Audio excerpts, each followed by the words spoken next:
Corn कोबी वडी बनवण्यासाठी इथे मी साधारण 150 ते 200 ग्रॅम कोबी घेतलेले आहे, एक छोटी जुडी कोथिंबीर घेतलेली आहे, स्वच्छ धुवून घेतलेले आहे सर्व। त्याचबरोबर मी इथे एक पूर्ण अख्खा मक्याचा कणीस घेतलेला आहे, स्वीट कॉर्न वापरलेले आहे आपण इथे। मक्याचे दाणे आपल्याला क्रश करून घ्यायचे आहेत। त्याचबरोबर हा कोबी आहे तो बारीक चिरून किसून किंवा आपण फूड प्रोसेसरला सुद्धा लावू शकतो। कोथिंबीर सुद्धा आपल्याला बारीक चिरून घ्यायची आहे। इथे कोथिंबीर मी एकत्रच अशी फूड प्रोसेसरला लावून घेतलेली आहे। आता मी कॉर्न बारीक करून घेणार आहे। कॉर्न सुद्धा आपले बारीक करून झालेले आहेत। जर तुमच्याकडे फूड प्रोसेसर नसेल तर तुम्ही मिक्सरला सुद्धा कॉर्न बारीक करून घेऊ शकता। आता आपण यामध्ये चवीनुसार तिखट घालून घेणार आहोत, मसाला घालून घ्यायचे। त्याचबरोबर अर्धा चमचा हळद घालून देते आहे। त्यानंतर आपण चवीनुसार मीठ घालायचे। आता यामध्ये मी आलं लसूण पेस्ट घालते आहे।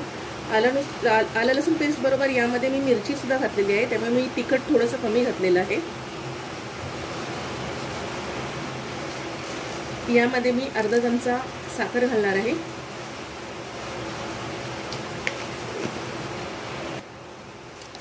यामध्ये आता आपण अर्धा चमचा ओवा घालून घ्यायचे।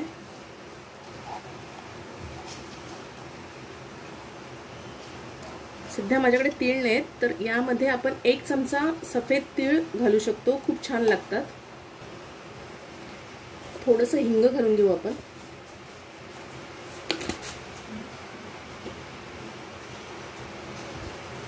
हे सर्व मिश्रण आता आपण छान मिक्स करून घेऊ। मसाले पूर्णपणे त्याला लागले पाहिजेत।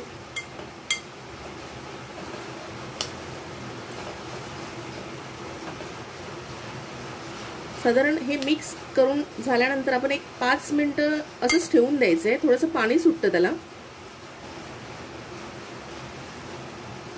आता आपण त्यामध्ये लागेल तसं बेसन मिक्स करून घेणार आहे। साधारण 1 वाटी बेसन आपण आधी घालून घ्यायचंय, 1 मोठी वाटी बेसन।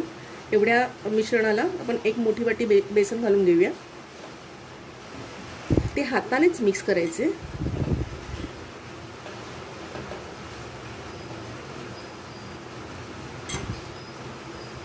यामध्ये पाणी घालायची गरज नाहीये आपल्याला।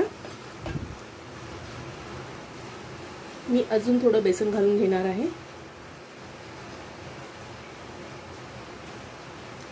याचा साधारण एक गोळा तयार झाला पाहिजे। आता आपण पाहायला गेलं तर हे असं गोळा व्यवस्थित तयार होत नाहीये। एकदा हे बेसन व्यवस्थित मिक्स करून झाल्यानंतर आपण त्याची चव घेऊन बघायची। जर आपल्याला मीठ किंवा तिखट हवं असेल तर आपण त्यामध्ये अजून ते घालून घ्यायचे।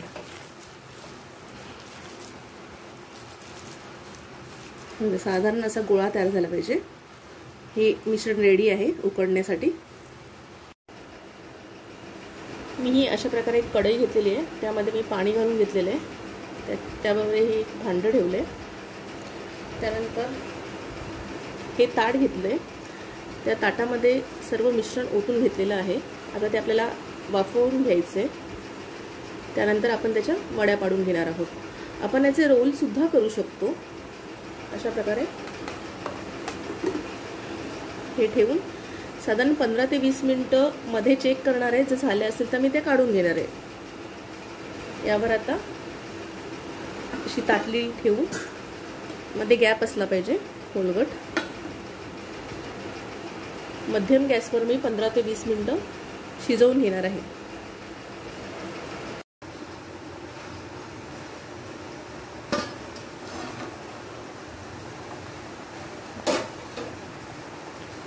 हे उकडवून रेडी आहे।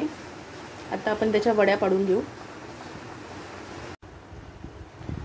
हे उकडवून तयार आहे।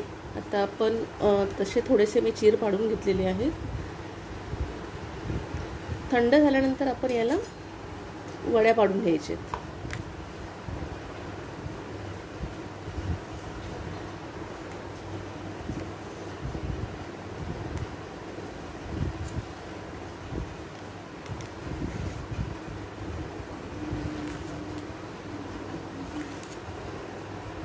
तुम्हाला जर रोल करायचे असतील तर ती रेसिपीसुद्धा आपण याआधी शेअर केलेली आहे, लिंक डिस्क्रिप्शन बॉक्समध्ये देत आहे.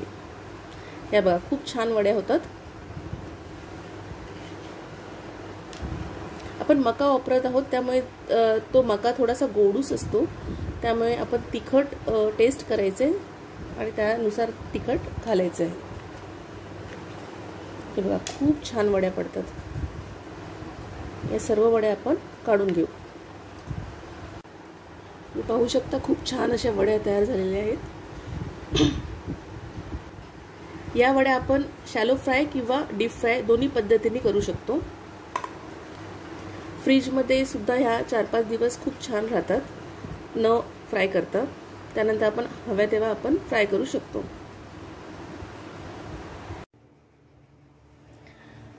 इथे मी तवा तापत ठेवला आहे, त्यामध्ये मी तेल घालून घेतलेले आहे. आपण वड्या शॅलो फ्राय करून घ्यायच्या आहेत.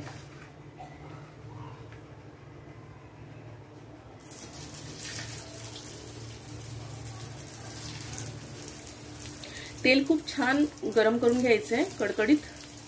त्यानंतर आपण आता गॅस बारीक करून घेतलेला आहे.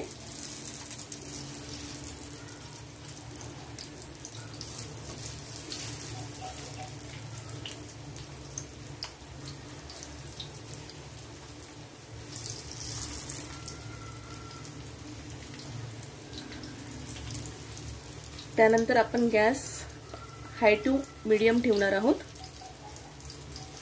क्रिस्पी होण्यासाठी गॅस थोडा मोठा करून घ्यायचा आहे आपण.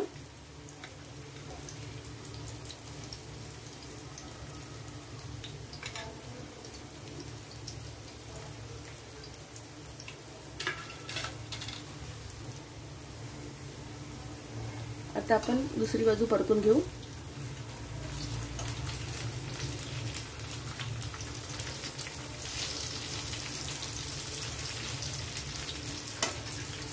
वड्या परतताना आपण गॅस थोडा बारीक करून घ्यायचे.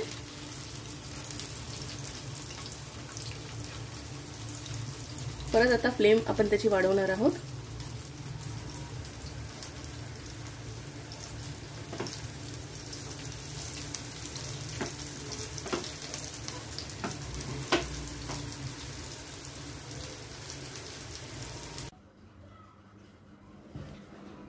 इथे सगळ्या वड्या मी तळून घेतलेल्या आहेत, छान क्रिस्पी अशा. वरून क्रिस्पी आणि आतून सॉफ्ट अशा वड्या झालेल्या आहेत. चवीला सुद्धा फार सुंदर झालेल्या आहेत. माझी रेसिपी जर तुम्हाला आवडली असेल तर लाईक करा, शेअर करा. जर आमच्या चॅनलला सबस्क्राईब केलं नसेल तर आमच्या चॅनलला सबस्क्राईब करा. थँक्यू.